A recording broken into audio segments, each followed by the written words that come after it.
सो प्यारे छात्रों की रख हौसला, वो मंजर भी आएगा, प्यासे के पास चलकर समंदर भी आएगा। हार मानकर ना बैठे एग्जाम के मुसाफिर, एग्जाम भी होगा और अच्छा नंबर भी आएगा। आज का वीडियो क्लास 12 हिंदी के लिए बहुत ही इंपॉर्टेंट होने वाला है। जितने बच्चे 22 फरवरी को हिंदी का पेपर देने जा रहे हैं तो इस वीडियो को लास्ट तक जरूर देखना। इसमें आपका जो क्वेश्चन पेपर रहेगा 2024 का क्लास 12 और हिंदी का रहेगा। इसमें आपकी जो समय भी रहेगी 3 घंटे 15 मिनट, आपका पूर्णांक रहेगा 100 का। एक दिया है कि प्रारंभ के 15 मिनट आपको प्रश्न पत्र पढ़ने के लिए मिलेंगे। जो आपके 15 मिनट होते हैं वो एक्स्ट्रा होते हैं, वो आपको क्वेश्चन पेपर पढ़ लेना है अच्छी तरीके से, फिर आपको लिखना है।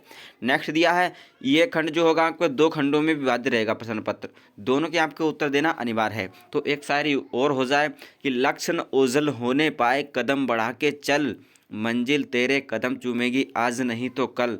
तो प्यारे छात्रों, आपको अपना टारगेट फिनिश कर लेना है, क्योंकि अब आपके 40 ही दिन बचे हैं। ये दिन देखने के ही थे, जो निकल गया वो निकल गया। अब आपको टारगेट बना के चलना है। तो चलिए आज की इस प्यारी सी वीडियो में आपको हिंदी का क्वेश्चन पेपर बताने वाला हूं। तो आज के इस वीडियो को ज़्यादा से ज़्यादा शेयर करें, लाइक करें, कमेंट करें। तो चलिए वीडियो को स्टार्ट करता हूं। आपका फर्स्ट खंड रहेगा, इसमें आपको बहुविकल्पीय प्रश्न मिलेंगे, जो कि आपके 10 क्वेश्चन होंगे। 5 आपके पहले खंड के होंगे, 5 आपके दूसरे खंड होंगे, जो कि यहाँ के 10 नंबर के आपके बहुविकल्पीय प्रश्न आते हैं।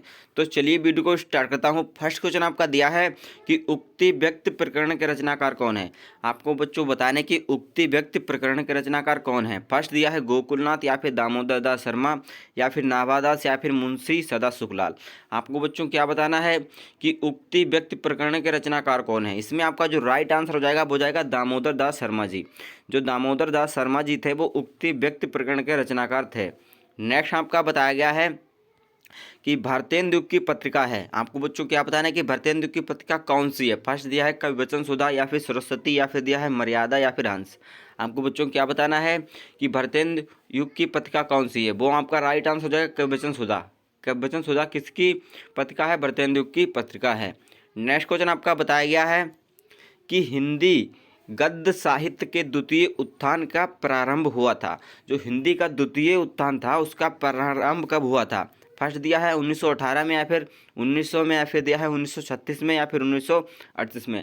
आपको बच्चों क्या बताना है कि हिंदी गद्य साहित्य के द्वितीय उत्थान का प्रारंभ जब हुआ था वो हुआ था आपका 1938 ईस्वी में। कब हुआ था? 1938 ईस्वी में। आपका चौथा ऑप्शन आपका सही हो जाएगा। नेक्स्ट क्वेश्चन आपका बताया गया है कि सेवा सदन के रचनाकार कौन है। आपको बच्चों बताना है कि सेवा सदन जो है रचना, उसके रचनाकार कौन है। फर्स्ट दिया जैनेन्द्र, या फिर अज्ञेय, या फिर दिया है प्रेमचंद, या फिर हरिकृष्ण प्रेमी। आपको बच्चों क्या बताना है कि सेवा सदन जो रचना है उसके रचनाकार कौन है, या फिर उसके लेखक कौन है। इसमें आपका राइट आंसर हो जाएगा वो जाएगा प्रेमचंद। मुंशी प्रेमचंद द्वारा जो लिखी रचना है सेवा सदन गोदान गमन, ये आपकी मुंशी प्रेमचंद की रचना है, यानी कि तीसरा ऑप्शन आपका सही हो जाएगा। नेक्स्ट क्वेश्चन आपका बताया गया है कि हिंदी की प्रथम आधुनिक कहानी होने का श्रेय दिया जाता है। वो किसे दिया जाता है? हिंदी का जो प्रथम आधुनिक कहानी होने का जो श्रेय दिया गया वो किसे दिया गया। फर्स्ट है इंसाल्लाह खां को, या फिर किशोरी लाल गोस्वामी, या फिर दिया है रामचंद्र शुक्ल, या फिर दिया है विष्णु प्रभाकर जी को। आपको बच्चों बताना है कि हिंदी का जो प्रथम आधुनिक कहानी होने का श्रेय दिया गया वो किसे दिया गया। इसमें आपका राइट आंसर जो हो जाएगा बच्चों हो जाएगा वो जाएगा इंसाल्लाह खां को, यानी कि फर्स्ट वाला ऑप्शन आपका सही हो जाएगा। इंसाल्लाह खां को जो दिया गया था आधुनिक कहानी, मतलब प्रथम आधुनिक कहानी होने का श्रेय दिया गया हिंदी की इंसाल्लाह खां को। नेक्स्ट क्वेश्चन आपका बताया गया है कि आदिकाल का ग्रंथ नहीं है। आपको बच्चों बताने कि कौन सा इसमें ग्रंथ है जो आदिकाल का ग्रंथ नहीं है। फर्स्ट दिया है कीर्तिलता, या फिर बेसल देव रासो, या फिर दिया है आल्यखंड, या फिर पद्मावत। आपको बच्चों बताना है कि आदिकाल का ग्रंथ नहीं है वो कौन सा ग्रंथ है जो आदिकाल का नहीं है। इसमें आपका राइट आंसर जो जाएगा वो जाएगा तीसरा वाला आल्यखंड, जो है आपका आदिकाल का ग्रंथ नहीं है। कौन सा बच्चों? आल्यखंड जो है आपका आदिकाल का ग्रंथ नहीं है। नेक्स्ट आपका बताया गया है इसमें बताया गया है कि अर्थशास्त्र के कवियों का संबंध भक्तिसाल की किस शाखा से है। जो अर्थशास्त्र के कवि हैं उनका जो संबंध है भक्तिसाल की किस शाखा से है। फर्स्ट दिया राम भक्त शाखा से, या फिर ज्ञानाश्रय शाखा से, या फिर दिया प्रेमाश्रय शाखा से, या फिर कृष्ण भक्त शाखा से। आपको बच्चों बताना है कि अर्थशास्त्र के जो कवि हैं उनका संबंध जो है भक्तिशाली से किस शाखा से है। इसमें जो आपका राइट आंसर हो जाएगा वो जाएगा आपका चौथा वाला भक्ति जो कृष्ण भक्त शाखा से जो है आपका अर्थशास्त्र के जो कवि हैं उनका संबंध है कृष्ण भक्त शाखा से। नेक्स्ट क्वेश्चन आपका बताया गया है, इसमें बताया गया है श्रृंगार और वात्सल रस के अमर कवि कौन है? श्रृंगार और वात्सल रस है उसके अमर कवि कौन है? इसमें आपका राइट आंसर हो जाएगा, वो जाएगा सूरदास। सूरदास जी जो हैं आपके श्रृंगार और वात्सल रस के जो हैं अमर कवि हैं सूरदास जी। नेक्स्ट आपका बताया गया है कि चांद का मुंह टेढ़ा है रचना की विधा है। आपको बताने कि चांद का मुंह टेढ़ा है वो किस रचना की विधा है? फर्स्ट दिया है काव्य की, या फिर उपन्यास, या फिर दिया है निबंध, या फिर कहानी। इसमें आपको बताना है कि चांद का मुंह टेढ़ा किस रचना की विधा है। इसमें बच्चों आपका राइट आंसर हो जाएगा, वो जाएगा काव्य। काव्य जो विधा है उसकी रचना है चांद का मुंह टेढ़ा, काव्य विधा की रचना है। नेक्स्ट क्वेश्चन आपका बताया गया है कि कबीर बाणी के डिक्टेटर हैं, कथन सत्य है। आपको बताने कि कबीर बाणी जो है उसके डिक्टेटर कौन है, आपको बताने कि कौन सा कथन इसमें सही है। फर्स्ट दिया है आचार्य हजार प्रसाद द्विवेदी, या फिर जयशंकर प्रसाद, या फिर दिया है रामचंद्र शुक्ल, या फिर दिया है नंद दुलारे वाजपेयी। आपको बच्चों क्या बताना है कि कबीर बाणी के जो डिक्टेटर हैं वो कौन है। इसमें आपका राइट आंसर हो जाएगा, वो जाएगा फर्स्ट वाला, आचार्य हजार प्रसाद द्विवेदी जो हैं वो आपके कबीर बाणी के डिक्टेटर हैं। नेक्स्ट क्वेश्चन आपका बताया गया तीसरा, इसमें बताया गया है कि हिंदी के पद्यांश संदर्भ का देते हुए, जो हिंदी का जो गद्यांश होगा उसको आपको व्याख्या के साथ संदर्भ भी करना होगा। इसमें आपको व्याख्या करनी है, जो कि आपका 5 क्वेश्चन दिए होंगे, हर क्वेश्चन आपका 2 नंबर का रहेगा, यानी कि आपको 10 नंबर मिल जाएंगे। इजीली आपको पैराग्राफ से ढूंढकर ही क्वेश्चन का उत्तर देना होगा। आपको संदर्भ और पाठ और लेखक तो याद ही होने चाहिए। इसमें आपके 5 क्वेश्चन रहेंगे जो कि 2-2 नंबर के रहेंगे, 10 नंबर आपके पक्का हो जाएंगे। अगर आपको ऊपर वाला नहीं आता है तो इसके जो आपका अनसीन पैरा मान लो, इसे अनसीन पैरा मान लो, इसको देखकर आपको उत्तर करना है। अनसीन नहीं है तो आपका देखा हुआ आएगा, अनसीन मतलब बिना देखा हुआ पैरा आता है, वो इंग्लिश में आता है। तो इसमें आपको जो आपका एक जो आपकी व्याख्या रहेगी उसकी व्याख्या करने को होगी, जो कि आपकी 5-10 नंबर की आती है, 5 क्वेश्चन आते हैं 2-2 नंबर के। नेक्स्ट आपका बताया गया चौथे नंबर पर, इसमें बताया गया है कि पद्यांश पर आधारित निम्नलिखित प्रश्नों के उत्तर दीजिए। जो पद्यांश ऊपर आपका गद्य था, आपका नीचे पद रहेगा, इसमें आपके 10 अंक मिल जाएंगे। ईजिली आपको व्याख्या करनी ही होगी। 20 नंबर की आपको व्याख्या आती है, और आपकी संस्कृत में भी व्याख्या आती है, और आपकी श्लोक की भी व्याख्या करने को आती है। तो आपको ईजिली कम से कम 40-50 नंबर की, तो आपको 45 नंबर की व्याख्या ही मिल जाएगी। इसमें भी आपको 5 क्वेश्चन के उत्तर देना होगा। नेक्स्ट अगर आपको वो नहीं आता तो अथवा में व्याख्या दी होती हैं हर, इसमें आपको ये भी कर सकते हैं, आपको 10 नंबर मिल जाएगा इजीली। नेक्स्ट आपका बताया गया है, और अभी आपके वो प्रत्यय उपसर्ग और जो आपके होते हैं बहुविकल्पीय क्वेश्चन जो ग्रामर व्याकरण के, वो अभी बाकी हैं, यानी कि आपको ग्रामर में भी बहुत नंबर मिल जाता है। इसमें आपका बताया गया निम्नलिखित किसी एक लेखक का जीवन परिचय देते हुए उनकी प्यारी प्यारी कृतियों का उल्लेख कीजिए। आपको जीवन परिचय देते हुए उनकी कृतियों का उल्लेख करना, यानी कि रचनाओं को लिखना है। फर्स्ट दिया वासुदेव शरण अग्रवाल, या फिर पंडित दीनदयाल उपाध्याय, या फिर सुंदर रेड्डी का। आपको कम से कम शब्द सीमा जो होनी चाहिए आपकी 80 वर्ड होने ही चाहिए। आपको 5 नंबर एग्जामिनर दे देगा खुशी खुशी। आपको अच्छी तरीके से आपको वासुदेव शरण अग्रवाल, दीनदयाल, या फिर किसी भी 3 लेखक में से एक तो आपको देखने को मिल ही जाएगा पेपर में। नेक्स्ट आपका बताया गया है निम्नलिखित में से किसी एक कवि का जीवन परिचय देते हुए उनकी प्यारी प्यारी रचनाओं का उल्लेख कीजिए।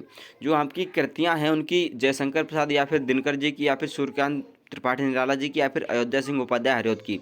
इसमें आपको जीवन परिचय किसी एक भी कवि का लिखना होगा, आपको 5 नंबर मिल जाएगा। नेक्स्ट आपका बताया गया है कि कहानी तत्वों के आधार पर पंचलाइट अथवा बहादुर कहानी की समय जो आपकी सीमाच्छा कीजिए। आपको कहानी लिखनी है, पंचलाइट कहानी आपको 100% गारंटी के साथ मैं बता रहा हूँ, आपको 2024 में देखने को मिलेगी। नेक्स्ट आपका बताया गया अथवा में भी दिया है, आपको इसका कर्मनाशा की हार कहानी का पात्र और चरित्र चित्रण, आपको अगर वो नहीं आता तो आपको इसमें चरित्र चित्रण लिखना होगा, 5 नंबर इजीली आपको मिल जाएगा। नेक्स्ट आपका बताया गया है जो भी आपने पढ़ा होगा इस साल, आपको पढ़ा होगा जो भी आपने स्कूल में पढ़ाया गया होगा, या फिर आपको जो भी टीचर ने बताया है उसी के आधार पर आपको 6 क्वेश्चन आएंगे। इसमें आपको किसी भी एक का जो आपने पढ़ा है उसका उत्तर दे देना है। वहाँ पर अथवा में आएंगे 6 क्वेश्चन, जो कि जो भी आपने पढ़ा होगा वो आपका उत्तर दे देना। नेक्स्ट आपका खंड खा दिया होगा, इसमें आपको संस्कृत की व्याख्या करनी होगी, मतलब संस्कृत गद्यांश का संदर्भ सहित हिंदी में अनुवाद करना होगा। 7 नंबर इजीली आपको पैराग्राफ को हिंदी में अनुवाद कर देना है संदर्भ के सहायत, तो आपको इजीली 7 नंबर मिल जाएंगे। नेक्स्ट आपका अथवा में भी दिया होता है, अगर आपको वो नहीं आता तो इसका भी कर सकते हैं, आपको 7 नंबर मिल जाएंगे। नेक्स्ट आपका बताया गया है कि निम्नलिखित श्लोकों का हिंदी में संदर्भ अनुवाद कीजिए। मतलब श्लोकों को आपका अनुवाद करना है, अथवा में दिया होता है। ये आपकी इंपॉर्टेंट श्लोकें हैं, दोनों की दोनों। आप इसका स्क्रीनशॉट ले लें, आपको तैयारी कर लेना है। नेक्स्ट आपका बताया गया है किन्हीं दो, मतलब निम्नलिखित में से किन्हीं दो संस्कृत का उत्तर आपको देना है, जो कि आपका 4 नंबर का रहेगा। 2-2 नंबर का एक एक क्वेश्चन का उत्तर आपको देना है, संस्कृत में रहता है।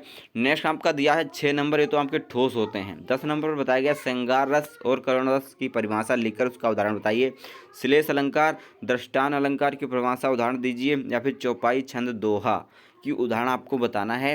तो आपको 6 नंबर इजीली मिल जाएगा। इसकी वीडियो हम बना चुके हैं ऑलरेडी, अगर अभी तक ना मिली हो तो डिस्क्रिप्शन में लिंक मिल जाएगी, वहाँ पर जाकर देख लें। नेक्स्ट आपका बताया गया है कि निम्नलिखित में से किसी एक विषय पर निबंध लिखना है। निबंध आपका 9 नंबर का रहता है। किसी भी एक विषय पर आपको निबंध लिख देना है, या फिर गोस्वामी तुलसीदास के बारे में, या फिर मेलों में आँखों से देखा हुआ चित्र वर्णन करना है, आपको देखा हुआ वर्णन करना है, या फिर जो भी आपका सर्वधर्म समभाव और बेरोजगारी समस्या का समाधान। इंपॉर्टेंट, वेरी वेरी इंपॉर्टेंट है। नेक्स्ट आपका बताया गया है, ये ग्रामर आ जाता है, पावका का संधि विच्छेद होगा। आपको बच्चों बताने कि पावका जो है उसका संधि विच्छेद क्या होगा। इसमें जो आपका राइट आंसर हो जाएगा वो हो जाएगा आपका पाव का जो संधि विच्छेद होता है वो पाव प्लस अका। इसमें आपका बाव लिख रहा है तो पाव प्लस अका, यानी कि फर्स्ट वाला ऑप्शन आपको हो जाएगा। आपको ये भी पता होना चाहिए कौन सी संधि है। ये आपकी अयाद संधि है, यानी कि ये आपकी अयाद संधि है, अयाद संधि है। पाव का जो कौन सी संधि है, आपकी अयाद संधि है। नेक्स्ट आपका बताया गया है कि प्रेजते का संधि विच्छेद होगा। जो प्रेजते है वो उसका आपका संधि विच्छेद कौन सा हो जाएगा। इसमें आपका राइट आंसर हो जाएगा तीसरा वाला, प्रे प्लस एजते आपका संधि विच्छेद हो जाएगा। आपको ये भी पता नहीं कि कौन सी संधि है, ये आपकी उचित संधि है। प्रेजते जो है आपकी उचित संधि है, उचित संधि है। प्रेजते जो है आपकी उचित संधि है। नेक्स्ट आपका बताया गया है कि पुस्तकालय में संधि है, कौन सी संधि है। इसमें आपकी स्वर संधि है, पुस्तकालय में स्वर संधि है। नेक्स्ट आपका बताया गया है, इसमें आपको समास विग्रह का नाम लिखना है, दशानन, कृष्ण, सर्प, या फिर प्रत्येकम। आपको इसमें समास विग्रह दशाननम लिख देना है, 10 सिर वाला रावण, ये सब बनाकर आपको लिखना होगा। आप एक बार इसे पढ़ लें। समास विग्रह आपके 2 नंबर का आता है, इजीली आपको बता रहे हैं 2 नंबर का आपका समास विग्रह आता है। नेक्स्ट क्वेश्चन आपका बताया गया है कि बैंक खाता खोलने के लिए बैंक प्रबंधक का आवेदन प्रार्थना पत्र लिखना होगा, 8 नंबर का। अथवा में दिया होगा शहर में फैली संक्रमण बीमारी की तरफ से जिला अधिकारी पर ध्यान आकर्षित करने में आवेदन पत्र और प्रार्थना पत्र कुछ भी लग सकते हैं आप, 8 नंबर आपको मिल जाएगा। नेक्स्ट काम का बताया गया एक शब्द में धातु और प्रत्यय का योग स्पष्ट किया। धातु और प्रत्यय लिखना है आपको, धातु और प्रत्यय। नेक्स्ट क्वेश्चन आपका बताया गया है कि निम्नलिखित किसी में से एक का प्रत्यय लिखते हैं। आप इसमें आपको प्रत्यय बताना है। नेक्स्ट आपका बताया गया है आखिरी, इसमें बताया गया रेखांकित पदों में से किसी एक पद का प्रयुक्त विभक्ति एवं संबंधी नियम का उल्लेख करना है। जिसके नीचे अंडरलाइन है उसका हमको प्रयुक्त विभक्ति और संबंधी नियम का वो करना है उल्लेख। तो आई होप आपको वीडियो अच्छी लगी। वीडियो अच्छी लगी तो लाइक करें, चैनल पर नए तो सब्सक्राइब जरूर करें, ज़्यादा से ज़्यादा शेयर करें। तो मिलता है नेक्स्ट वीडियो में।